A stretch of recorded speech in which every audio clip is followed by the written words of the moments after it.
Has this ever happened to you? It's holiday travel, which always sucks. Multiple people just cut in front of you. I thought just like my stupid kid was like, ha ha ha, budging, and she'll grow out of it one day. I mean, she said, well, we've been traveling for 14 hours. And I said, that was a move. Living like this, I might lose it. You've been in line for something and somebody or multiple people just cut in front of you.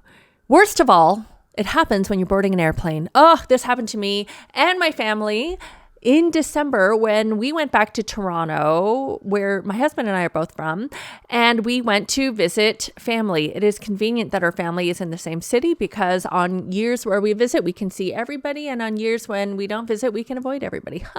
Just kidding if you're listening. Anyways, it's holiday travel, which always sucks. And a big reason why it sucks is because there's a lot of not regular travelers, and that is fine. It would be bad for the environment if everybody traveled as much as a comedian or, an executive or something like that. So, but non-travelers, they hold up the line. They don't know where their documents are. They can feign not knowing the rules, and we kind of like give a little bit of grace, but not too much grace because we're all like a little bit, annoyed and tired and not being treated well by the airline sometimes. All right, here's a story. So my husband, daughter, and I are flying back to Toronto. The flight is already delayed by like 3 hours. Yet we have not fought yet, and we're in line in the highest priority line. And that's just because I'm a frequent flyer and we enjoy the benefit of being able to sort of board first or in the first group. And we go to the lounge first and we leave in time to be in line kind of like near the middle front area of the line.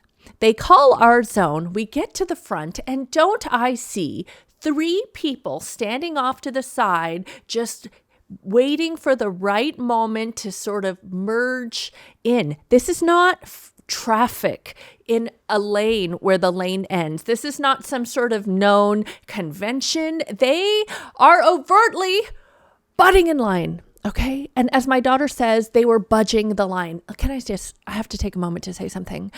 A couple years ago, my daughter saw something like this happen and she goes, oh no, they're budging. And I thought, oh my God, it's so cute that this little girl is saying budging when it's actually butting. And I'm going to let her just say it because it's adorable.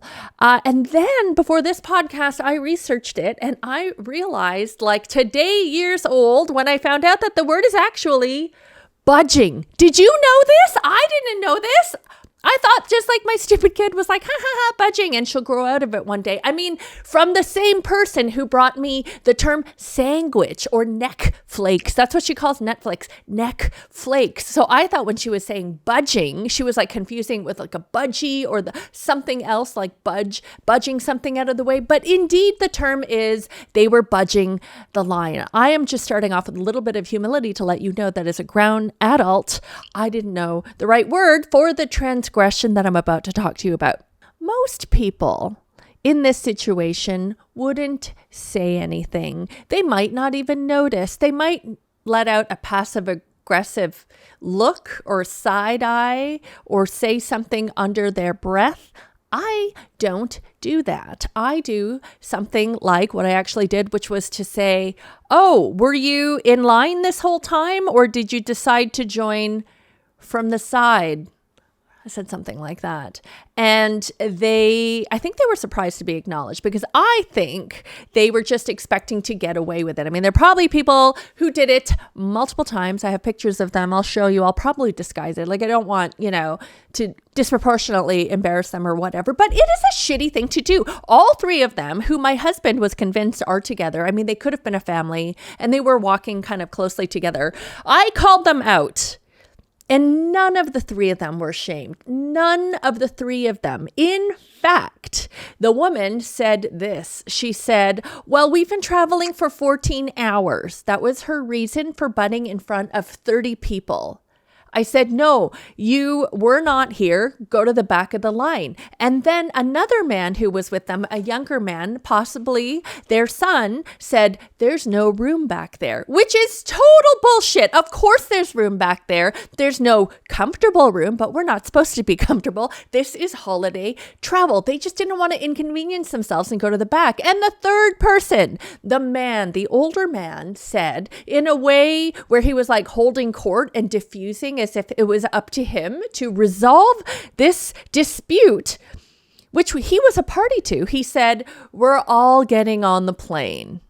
We're all getting on the plane, so it doesn't matter if we budge in line. It doesn't matter what order we get in. I am paraphrasing his thoughts like I'm projecting. He said the words, we're all getting on the plane. If we're all getting on the plane, then go to the fucking back. Because if you go to the back, you're clearly going to get on the plane because we're all getting on the plane. This reminds me of that guy, and it's always an old guy. I'm sorry. When anybody in line ever is saying something, they might not even be like fully disputing or fighting, and there's some guy in a Hawaiian shirt, honestly I think this happens, where he's just like, we're all going to the same place, and then everyone's like, oh, that guy's right, he's so enlightened. Well, I'll tell you something, we're all going to the same place. Tell that to your fucking carry-on luggage that ends up under the seat in front of you and like cramping your legs for a whole 5-hour flight. We are all going to the same place. We are all getting on the plane,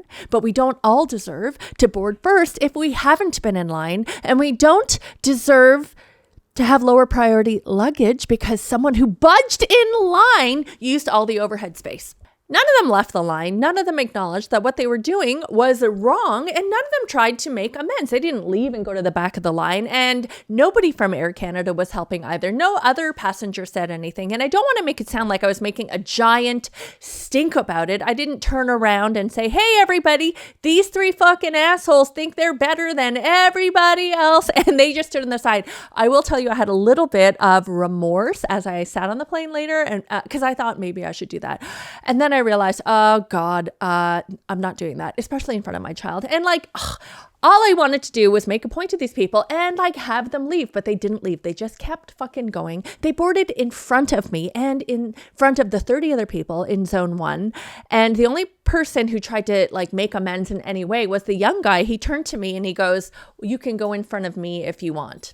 As if I was only bothered by the fact that I was behind them. I was bothered by the fact that they were so entitled and so blatantly budging in line in front of all of those people. So I laughed in his face, and then I did go in front of him. But then he scooched forward, and then he ended up with his parents. I guess they were his parents because they all started walking together up there. And I was so pissed. Okay. I did take pictures and videos, not to like publicly shame anybody, but my poor daughter, my poor little 8-year-old daughter, I have a picture actually of her looking at me like this.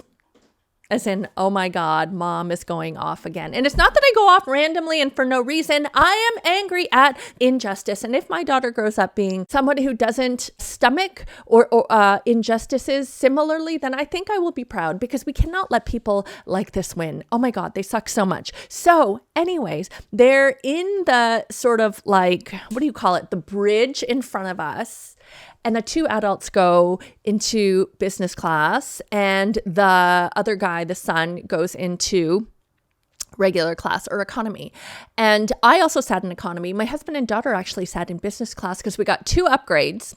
And I was not going to leave my child in economy, and my daughter either.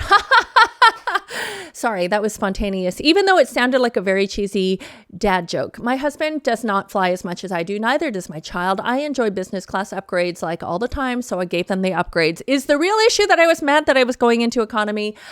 No, but I mean, I think I would have been, overall happier if I was going to be lying down for the duration of the flight. Anyways, I go to business class and I see the woman there because I'm passing by and dropping my child off. And I said to her, because I don't know, she annoyed me the most, and she was also right there, just in terms of what she was giving off. I would never give it to a woman more than a guy. In fact, I think the man was the most annoying because he thought that he had he had not done anything at all. He was just like, oh, we're all getting on the plane. Ugh, what an idiot. Anyways, I turned to the lady and I said, That was a move. And she was flabbergasted. She goes, oh, nobody should be called that. And I said, yeah, you should be called that. Let me point out that I did not call her a cunt. I said that was a cunt move, which I think is a big distinction because there are still people in this world, in some societies that think that cunt is the worst word you could call somebody. Not British people. They say it all the time. I like British comedy, and I also kind of like that word, and I say it sometimes. But the horror in her eyes, like someone who would knowingly budge in front of, sorry, I'm still adjusting, budge in front of so many people so blatantly, being hyper offended at being accused of a move is just so fucking hilarious. Everybody got in their seats. Everybody got on the plane like the prophet said. And then we were delayed for another hour. And that is that story. And here's the thing. I shared this on social media a little bit in my stories, and there were a lot of people who were familiar with this kind of move. And some of my followers wrote back, ugh, entitlement or white privilege, which I did not mention at all, but yes, the three of them were. And okay, yes, they were. And I've seen this happen a lot of the time. Actually, earlier in the day, there was a non-white man. We were standing in line for the concierge. The concierge is a beautiful part of Air Canada when you have, I was going to say privilege, status, which is a kind of privilege. And you can go straight to like your own lineup for super elite. And there's a little room. It's the concierge room. My husband, daughter, and I were standing right in front of it in a line that was like marcated with ropes. And an older rich guy, not white, with glasses, and he had fancy shoes with tassels and a briefcase, breezed right past the three of us and went into the room. And one of us said something, and yes, of course it was me. And I said, oh, hey, are you also waiting in line to go into this room? He goes, oh. And he didn't even seem like an asshole. He was just aloof, and he goes, oh, I usually walk right in. And I said, exactly in this way, I'm sure you do usually walk right in. And I said that as he stood behind us. He didn't even get it, which is fine. And then this fucking happens. And so whatever. So yeah, a lot of people commented, oh, I wonder if this is white privilege. They didn't wonder, but I'm going to say I wonder because I don't want to just like hate on them or white people or whatever. But I will say that I also shared a story while I was on the plane of a woman who stood beside me in my periphery for half an hour. So I ended up in this seat that's like a bulkhead seat, and it was the row in the middle of like 4, because that's where we originally all were before the upgrade. So there's like leg room. There's a lot of leg room, and a lot of people mistake our leg room as a walkway when they've come down the wrong aisle or whatever. Sometimes I'm like, get out of here. Sometimes I just like let them pass, but I'm always a little bit bothered about it. Anyways, the thing about this seat is that the bathrooms are like right in front of you. So people are there waiting for the bathroom, which is like okay, unless they're doing weird things. I have seen people stand there without their shoes on and without their socks on. And then I look and I'm like, ugh, physically repulsed. There was a lady, and I did point out in my stories that she was Asian, just to balance it out from a racial perspective. There was an Asian lady standing there during the flight, not waiting for the bathroom, 30 fucking minutes doing various stretches. And they weren't like, they were dynamic stretches. So like I'm trying to work, which is my right, and she's there, which of course is her right. She's doing nothing illegal, but she was in my periphery, and I get easily distracted, which is nobody's problem except me. It's not illegal, it's not whatever, but I found it so fucking annoying. She kept doing her weird stretches, and it bothered me a lot. And I did share that also in my stories to show that yes, Asian people are also annoying on flights, and let's not bring race into this anymore.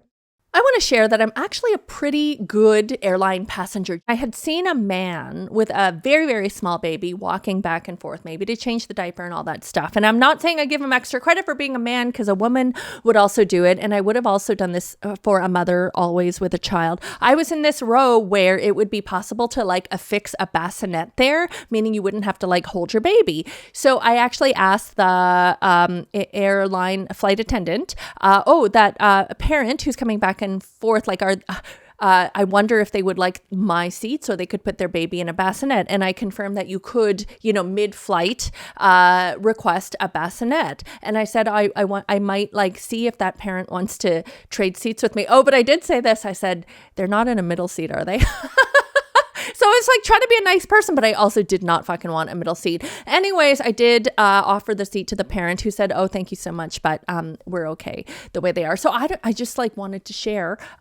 It's not like I didn't like record that encounter. I just wanted to ensure you that I'm not only on like the being annoying or annoyed part of the spectrum when it comes to being a passenger. Listen, it's the butting in line. It's budging. Have we all learned?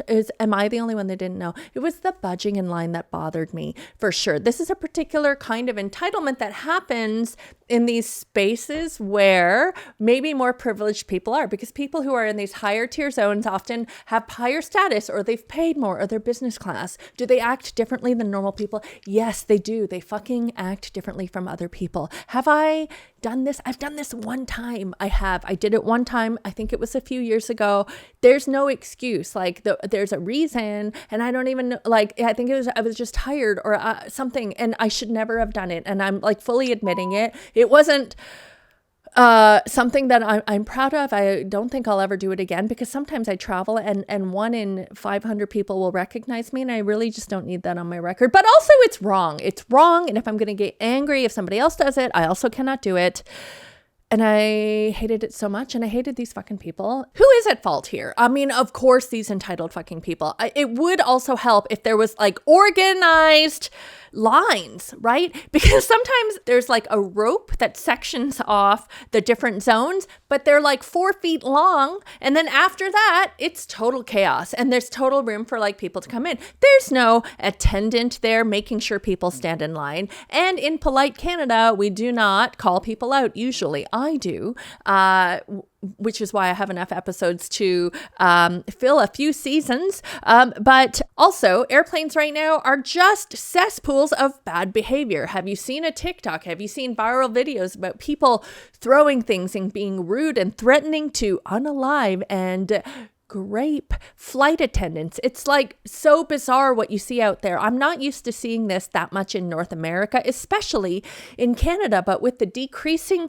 space of even like basic economy seats, which are not cheap. Like yesterday, there was a video actually that went viral, or a picture where there was just a family just posting pictures of themselves sitting in these regular WestJet seats. Their knees were in the backs of the other people. People are fighting over like reclining or not reclining. I am a believer in reclining, by the way. And some airlines have limited or completely eliminated reclining. They are asking for mutiny. We are glad that there are not more altercations on flights. There were no altercations on any of these flights, neither on the way there, which was 4 hours delayed, and on the way back, we were delayed 5.5 hours, and that happened after boarding. We were on that airplane for 9.5 hours coming home.